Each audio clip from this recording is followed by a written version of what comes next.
이 시간 함께 하신 모든 분들에게 하나님 주시는 은혜가 있기 원합니다. 오늘 고린도전서 16장 1절에서 12절 말씀을 가지고 은혜를 잠시 나누겠습니다. 이제 사도가 고린도 교회에 보낸 이 첫 번째 서신의 마지막 장이 되었습니다. 고린도전서 16장은 전체적으로 무슨 이야기입니다. 이렇게 딱 하나의 어떤 중심 주제를 가지고 있진 않고 앞에서 본문에서 다루지 못했던, 본론에서 다루지 못했던 것들에 대한 간략한 언급이나 또 작은 권면, 또 문안 인사, 축도 이런 식으로 구성이 되어 있습니다. 그 중에서 이제 오늘은 그 앞부분을 보는데 먼저 1절에서 4절까지는 가난한 이들을 위한 연보에 대한 이제 언급이 되어 있습니다. 당시에 이제 예루살렘 교회에 가난한 성도들이 많이 있었기 때문에 다른 교회들이 물질로 이제 섬겼던 것 같습니다.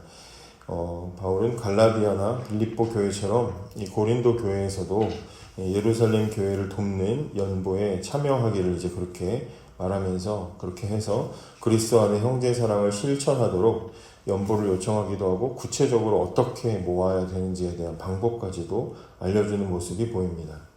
그리고 이제 5절에서 마지막 12절, 오늘 읽은 12절까지는 바울이 고린도 교회에 이제 어떻게 방문할 계획을 가지고 있는지 이제 그런 부분들을 알려주고 있고, 또 디모데를 파송했다는 소식과 아볼로 사역자의 방문의 여부에 대해서 설명하는 내용이 오늘 보신 본문의 내용입니다. 이 고린도전서를 기록할 당시에 아마 바울은 3차 전도 여행 중이었고 에베소에 지금 아마 이제 머물러 있었을 것으로 알려져 있는데, 이제 마게도냐를 거쳐서 고린도에 들러 이제 겨울을 보내고 이제 다른 곳으로 갈 그런 계획을 세우고 있었던 것 같습니다. 물론 바울이 계획한 대로 되지 않습니다. 그런 부분들에 대한 언급이 오늘 본문에 기록이 되어 있고, 그다음에 이제 아볼로에 대한 이야기를 하고 있는데, 아마 고린도 교회에서 아볼로라는 사역자가 굉장히 당시에 인기가 있었던 것 같습니다. 고린도전서 1장에서 3장에서도 여러분들이 보셔서 아시겠지만 아볼로에 대한 언급이 고린도 교회 안에서 나왔던 것으로 되어 있고, 그 부분에 대해서 사도가 언급한 부분이 있는데, 당시에 이제 고린도 교회 안에서도 나는 바울파다, 나는 아볼로파다 하면서 누가 자기네 스승인지 이제 그런 이제 당파가 나뉘는 일들이 있었던 것 같습니다. 고린도전서 3장 4절에서 7절 말씀을 잠깐 제가 봉독해드리면, 어떤 이는 말하되 나는 바울에게라 하고 다른 이는 나는 아볼로에게라 하니 너희가 육의 사람이 아니리요. 그런즉 아볼로는 무엇이며 바울은 무엇이냐. 그들은 주께서 각각 주신 대로 너희로 하여금 믿게 한 사역자들이니라. 나는 심었고 아볼로는 물을 주었으되 오직 하나님께서 자라나게 하셨나니 그런즉 심는 이나 물 주는 이는 아무것도 아니로되 오직 자라게 하시는 이는 하나님뿐이니라.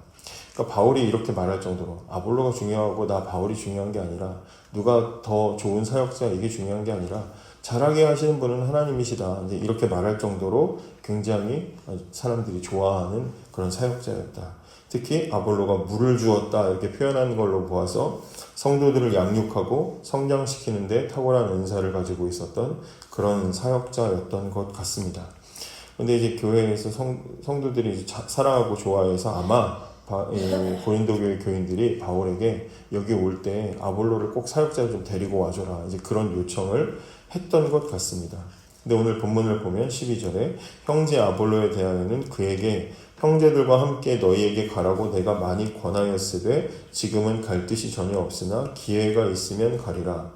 아볼로가 정중하게 이제 거절했다고 이제 소식을 전하고 있습니다. 아마도 이 아볼로라는 사역자가 자신의 어떤 영향력이나 인기보다 교회의 유익을 위해서, 바울도 가겠는데 거기에 아볼로까지 가서 분란을 일으키고 문제를 일으키지 않으려고 교회의 유익을 위해서 가고 싶은 마음이 개인적으로 있을 수는 있겠으나 고린도 교회에 함께 가서 분란을 일으키지 않으려고 거절했던 것으로 그렇게 짐작을 해볼 수가 있습니다.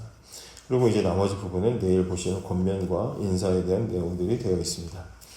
1절을 다시 보시면 성도를 위하는 연보에 관하여는 내가 갈라디아 교회들에게 명하는 것 같이 너희도 그렇게 하라, 이렇게 되어 있습니다. 고린도 교회에게 예루살렘 교회의 가난한 성도들을 물질로 좀 도우십시오, 이제 이렇게 말하면서 구체적인 방법까지도 소개를 하고 있습니다.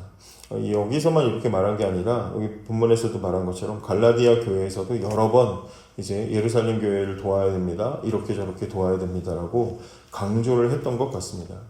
오랜 기근 때문에 당시 예루살렘 교회는 상당히 경제적으로 어려움이 있었던 것 같습니다. 약 한 4년 정도 기근이 굉장히 심하게 들었었기 때문에 교회 성도들이 굉장히 가난했다 이렇게 알려져 있습니다. 그래서 바울이 교회를 돌아다니면서 이제 헌금을 모아서 예루살렘 교회에 1년마다 이렇게 전달하는 그런 방식으로 후원을 하고 섬겼던 것 같습니다.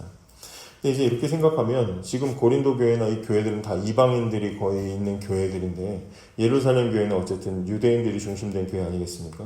근데 이방인 교회도 아니고 유대인들이 많은 예루살렘 교회를 굳이 사도가 너무 또 이렇게 강요하고 있는 것 아닌가? 이렇게까지 자세하게 언급을 할까? 이런 생각을 할 수도 있습니다. 이방인들이 왜 굳이 이 예루살렘 유대인들이 많은 교회를 도와야 하는가? 이런 생각이 들 수도 있습니다. 근데 바울이 이 문제에 대해서 이방인 교회가 예루살렘 교회를 왜 도와야 되는지에 대한 그 근거를 로마서 15장에 보시면 로마서 15장 27절에 이런 말을 합니다. 저희는 그들에게 빚진 자니 만일 이방인들이 그들의 영적인 것을 나눠 가졌으면 육적인 것으로 그들을 섬기는 것이 마땅하니라. 너희가 예루살렘 교회에 영적인 것을 빚졌으니 육적인 것을 너희들이 섬기는 것은 마땅하다. 이제 이렇게 이 근거를 이렇게 이야기를 하고 있습니다.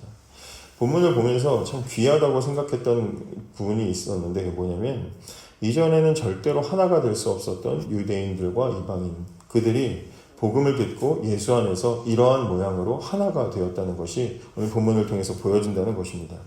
너희 보물 있는 곳에 너희 마음도 있다고 예수님이 말씀하신 것처럼 마음이 없으면 물질로 섬기는 것은 잘 아시지만 절대로 불가능한 일입니다. 마음이 있어야 물질도 섬길 수가 있는 것인데 어느새 이방인들이 자기들이 가지고 있는 물질을 가지고 초대교회의 역사가 시작된 이 예루살렘 교회를 먹여 살리고 있는 모습을 우리가 보게 되는 것이죠. 유대인이나 이방인이나 하나님의 가족으로 하나가 되는 복음으로 하나가 되는 초대교회의 중요한 특징을 보여주는 어떤 상징적인 장면이 오늘 본문에 이제 보여지고 있다라고 생각하게 됩니다. 말씀을 준비하면서 그런 생각이 들었습니다. 하나님은 부족하신 분이 아니고 불가능한 분이 아니신데 예루살렘 교회가 기근으로 정말 굶주렸을 때 하나님이 도울 수 없어서 하나님이 예루살렘 교회를 다른 교회들로 먹여 살리게 하셨을까? 하나님의 능력이 없으셔서 가난한 교회를 다른 교회들이 연보를 모아서 먹이게 하셨을까? 절대로 그렇지 않다라는 것이죠. 교회가 교회를 섬기는 일은 하나님께서 그렇게 하도록 시키시는 것이다 이 말이죠. 일부러 이방인 교회를 통해 예루살렘 교회를 먹이게 하셔서 절대로 하나가 될 수 없는 유대인들과 이방인이 절대로 하나가 될 수 없는 사람들이 복음으로 하나가 되는 그런 역사에 동참하게 하신다는 것입니다. 이것이 복음의 능력이고 지금도 우리가 교회를 섬기고 여러 가지 어려움들을 가지고 있는 미자립 교회들이나 선교회 현장들을 섬기는 이유도 마찬가지입니다. 하나님의 능력이 없으셔서가 아니라 하나님은 교회를 통하여 그런 일들에 동참하게 하셔서 복음이 여전히 살아있고 하나님이 여전히 하나 되게 하시는 역사를 보여주고 계신다는 것을 알려주시는 것이죠. 이것이 복음의 능력입니다. 오늘 본문에서 바울은 또 하나의 복음의 능력이 나타나는데 멈추지 않고 계속해서 에베소에서 마게도냐로, 마게도냐에서 고린도로, 또 예루살렘으로 기회를 찾아서 복음을 전하는 이 모습을 보이게 됩니다. 교회를 세우고 교회를 섬기고 성도들을 가르치고 섬기는 이 발걸음을 멈추지 않고 계속해서 이제 사역을 하려는 이 바울의 계획들을 보게 됩니다. 그대로 다 이루어지진 않지만 계속해서 이 사도의 마음속에는 뜨거운 마음이 있고 복음을 전해야 된다는 열정이 있었던 것을 보게 됩니다. 8절 9절에 보시면 내가 오순절까지 에베소에 머물려 함은 내게 광대하고 유효한 문이 열렸으나 대적하는 자가 많음이라. 지금 마음속으로는 고린도 교회에 빨리 가서 그들과 머무르며 교회의 여러 가지 문제들, 글로 다 할 수 없는 문제들을 같이 해결해 나가고 교회를 더 섬기고 싶은 마음이 가득했지만 오순절까지 에베소에 아직 내가 머물러야 되는 이유, 내가 여기 아직은 더 있어야 되는 이유가 뭐냐? 광대하고 유효한 문이 열렸다. 복음을 전할 큰 문이 지금 열린 것 같다. 에베소에 복음을 전할 절호의 기회가 지금 열린 것 같다. 물론 대적하는 자가 많다. 위협을 무릅쓰고 어려움들이 분명히 있지만 그래도 나는 지금 여기서 복음을 열심히 전해야 되는 지금 이 부분들이 있기 때문에 내가 지금은 여기서 복음을 전하겠습니다 라고 말하는 것이죠. 우리가 믿는 복음은 지금도 살아서 역사하는 줄 믿습니다. 복음은 지금도 우리를 하나 되게 하고 우리를 움직이게 합니다. 우리도 동일한 복음을 받은 줄을 믿습니다. 그렇기 때문에 오늘 하루 우리가 살아갈 때 생생하게 역사하는 이 복음을 따라서 살아야 마땅한 것입니다. 그런 은혜가 저와 여러분에게 있기를 원합니다. 기도하겠습니다. 여기까지 하나님.